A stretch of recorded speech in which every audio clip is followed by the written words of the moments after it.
పూరి ఇట్లాంటి చోట్ల 50 లక్షలు 60 లక్షల్లో ఫ్లాట్లు దొరుకుతున్నాయి. Double bedroom, triple bedroom flat. ఇక్కడ 1.5-2 కోట్ల రూపాయలు చెప్పేస్తున్నారు. ఎవడు కొంటాడు? ఫస్ట్ మనం గుర్తుపెట్టుకోవాల్సింది, పేద మధ్య తరగతి బతకడానికి అవకాశం ఇస్తే హైదరాబాద్ బాగుపడింది పేద మధ్య తరగతి వాళ్ళు. బలిసినోళ్ళు ఆ తర్వాత వచ్చి బలిశారు ఈ పేద మధ్య తరగతి యొక్క వనరుల్ని వాడుకుని. బలిసినోడు మరింత బలిసినోడు అయ్యాడు.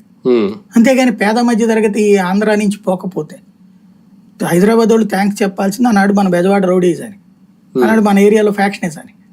ఇక్కడ ఈ హింస తట్టుకోలేక కట్టుబట్టలు అనను గాని ఉన్నాయని అమ్ముకుని తీసుకెళ్లి ఆడ కూర్చున్నారు.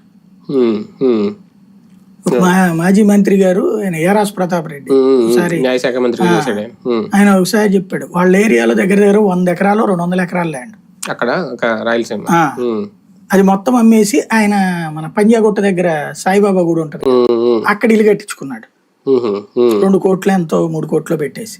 ఇవాళ ఉంటది 10 కోట్లు ఉంటది. కానీ వాళ్ళ ఏరియాలో పొలం ఇవాళ చూస్తే దీనికి 10 అంతలు పెరిగింది. అది లెక్క. అంటే ఆ రోజున ఏంటంటే మన ఏరియాలో ఎంత ఉంటదరా అనుకోవడం, ఇక్కడ అమ్మేసుకోవడం, అటు పోయారు. ఎందుకు పోయారు అంటే ఇక్కడ సెక్యూరిటీ ఉండదు, రౌడీయిజం, ఫ్యాక్షనిజం. ఇప్పుడు అమరావతికి సెక్యూరిటీ కావాలి కదా ఇక్కడికి. ఇవాళ ప్రస్తుతం ఉన్నటువంటి సిచ్యుయేషన్ ఏంటి అంటే భవిష్యత్తులో తెలుగుదేశం సింపథైజర్లు మాత్రమే ఇక్కడ బతకగలరు, ఇతరులు బతకలేరు అన్నప్పుడు ఈవెన్ జనసేన బీజేపీ వాడు కూడా బతకలేడు ఇక్కడ సింపథైజర్ అనే స్టేజ్ వచ్చినప్పుడు పారిశ్రామికవేత్త, వ్యాపారవేత్త, పారిశ్రామిక వ్యాపారాలు జరగకుండా ఓ ప్రాంతం ఎట్లా డెవలప్ అవుద్ది? హైదరాబాద్ డెవలప్మెంట్ లో రీజన్ ఏంటి? ఆదిలాబాద్ ఎందుకు చేయలేకపోయాడు చంద్రబాబు నాయుడు?